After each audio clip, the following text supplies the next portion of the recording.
I was thinking about the camp, leather pants wearing, hypersexual, slovenly Aldous Snow. How the hell did you prepare to play that? Was that a lot of work on your part? Yeah, because I don't own leather trousers, which we must get, because Dior do really nice ones.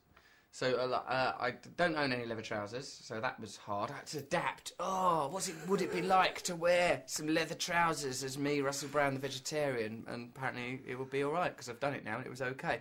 I mean, admittedly, there was not an awful lot of transformative acting required. It's not the same as if I'd had to play Christy Browne in My Left Foot, for example. So, like, you know, that it was relatively relaxed on that front. But, you know, you still have to pretend to be saying things that you wouldn't be saying and say it in a natural way. It's quite difficult to do that.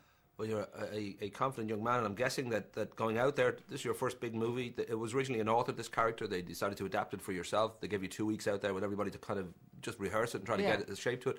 Would you have been this kind of guy now, would be nervous that before the first day of shooting? Would you have slept well? Or I was really nervous, you know. On the first day, I was so frightened. Like it was a really big day. The first day of filming for me was the one where I had to sing, and there's like 150 extras, about 100 people on the crew. It was a really big sort of day, loads of money, riding on it. I had to sing in front of everyone. I thought, oh God, what am I doing here? I don't belong here. This is going to be really, really hard. And I did it, and it went dead well, and I felt okay. But there's a split second. Do you not ever get that in your own life, where you sort of think, sure, I could step out of my own life? I was watching The Apprentice the other day, and that lad Simon, at a moment you could see where he was thinking, oh, I'm not up to this, I might as well just go home. You know, and like I just sort of like, sometimes you want to just walk away from your own life, like do a Reggie Perrin. I felt like just walking into the sea on that Hawaiian island, just leave my shoes and socks all neat there, just come back and go, hi, I'm Terry. That kind of side to you that would be sort of well regarded, and you're in the tabloids today for some wonderful affair in a hotel toilets with two beautiful girls. Hold on a second. I didn't see it. Now listen, I was working as a cleaner.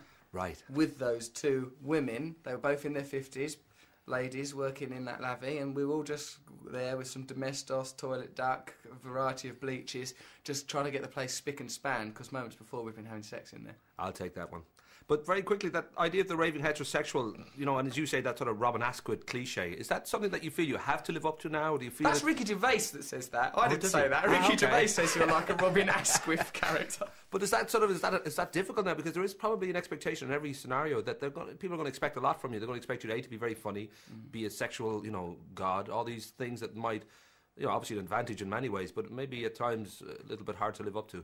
Sometimes it is, as a matter of fact, but, you know, it depends. Like, with sexual chemistry, it involves two of you. You can't be any good in bed on your own, can you? And if you are, no one would know. A fella having sex with a tree in the forest, no one there, you know, should the police get involved.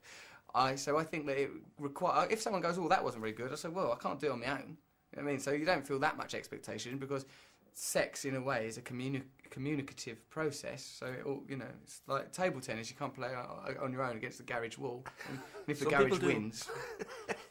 Very, very quickly then, the idea too that the character that you are, and obviously very, very successful here and now beginning in America, there's always that danger how a character like that ages. Like, if you're lucky, 10 years' time you're Johnny Depp, in 30 years' time you're Keith Richards.